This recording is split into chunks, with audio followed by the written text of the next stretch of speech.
Hello teachers, let us now see how we can start a meeting with the class.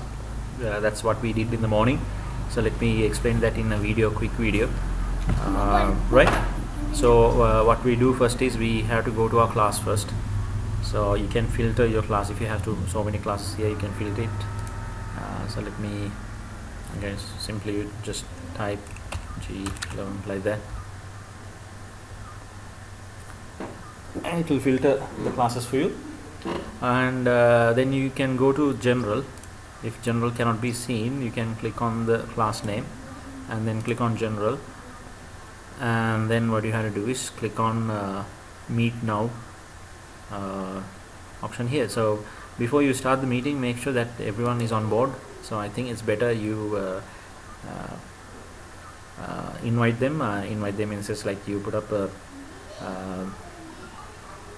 message here asking everyone to log in. Then the people who are already logged in, they will inform the others to come online, because everyone must be online to start the meeting. And then you click on the meet now button there, and then you can switch on. Initially you can keep the camera on so that everyone can see you, and then you can see each other. You can ask them also to switch on the camera and see how they look like.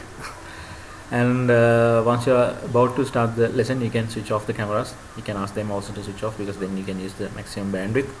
And then click on meet now.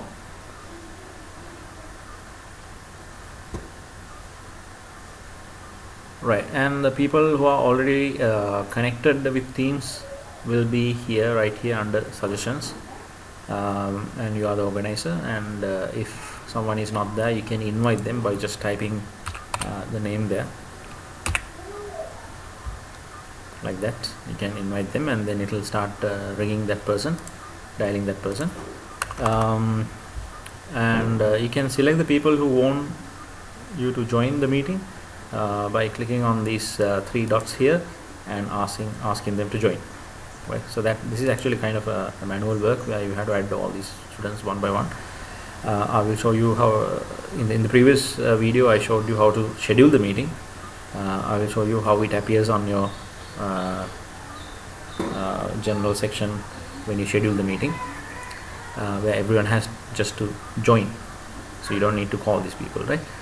But if anyone is not here in the classroom, well, then the option is to invite them. So if you are dialing them, you can click on these three dots here and ask them to join, right?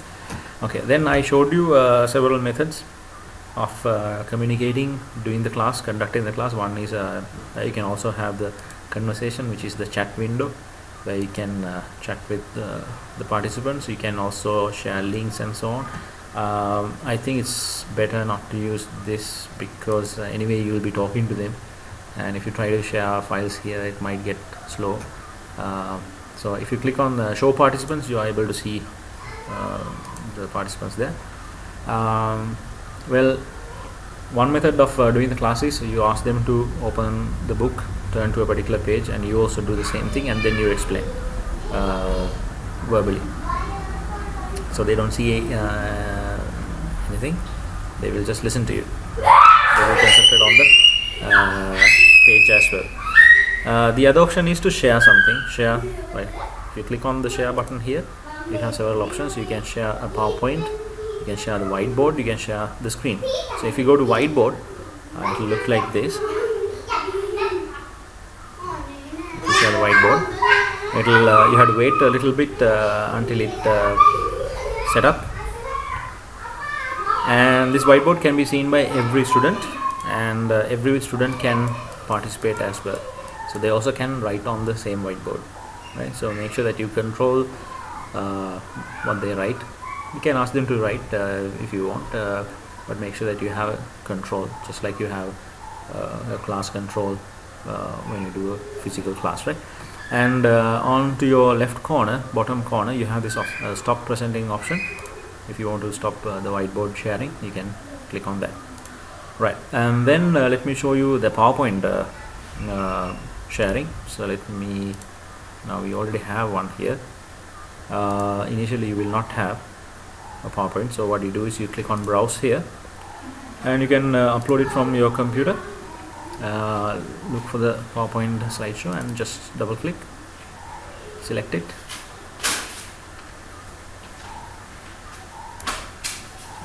and it gets uploaded first. It gets uploaded to your file section first.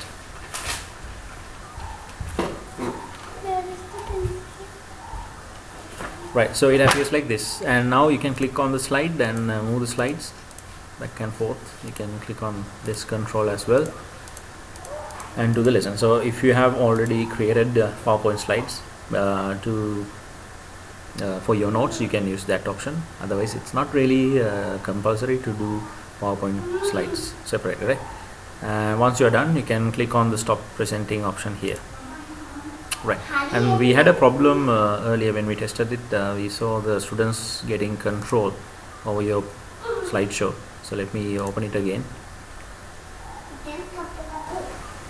Right, and I told you about an option where you can lock the access, right? So that is this option here, right? Next to the slide numbers, you have this option, which is prevent participants from moving through the shared presentation on their own. So if you click that, see, participant can't move through your shared presentation or on their own. So you can do it, but they can't. Okay, and if you want, you can dismiss that. Right? If someone tries to get the handle of this immediately when you share, there will be an option appearing here to dismiss that request. So quickly dismiss that if you are trying to use PowerPoint sharing, right? Okay, so stop presenting once it is done. Okay, the third option is the screen share. So this is the one I recommend. So you click on screen share first, and then screen share, and select the screen, entire screen, share. And once you started sharing the desktop, you will see this notification on the screen. It can be moved anywhere. So make sure that you keep an eye on this. If this goes, that means you are not sharing it any longer, right? So now your students can see the whole desktop, whatever you open, right? So this is where you better have your files ready in a folder, what you're going to discuss. For example, I can open up a PDF. So whatever I open, they can see it. So open the document.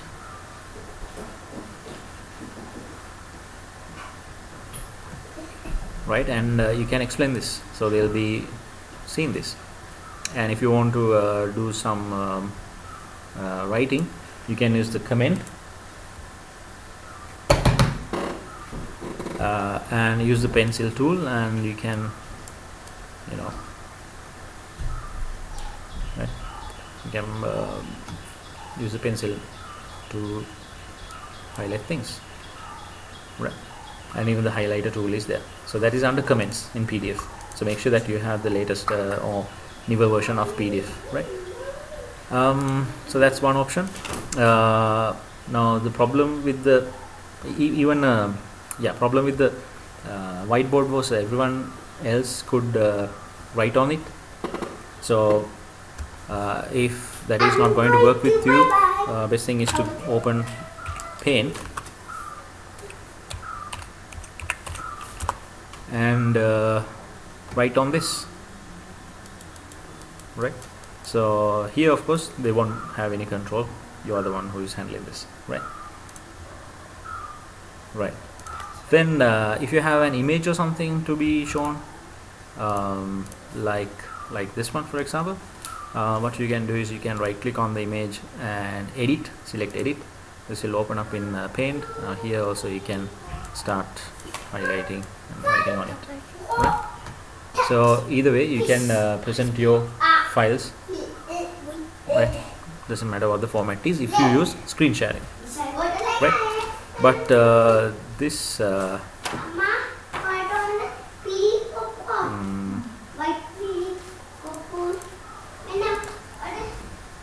screen sharing.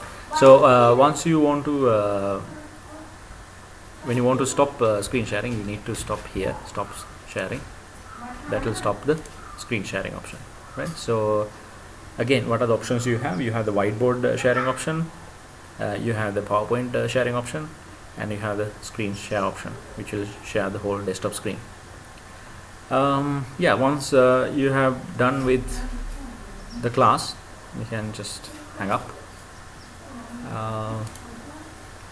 Well, that's how it is, right? And rate the quality if you want. Now let me show you. Now you know how to schedule your class. Let me show you how it appears once you schedule, right? Let me take today's meeting that we had. Okay, so if you go to general,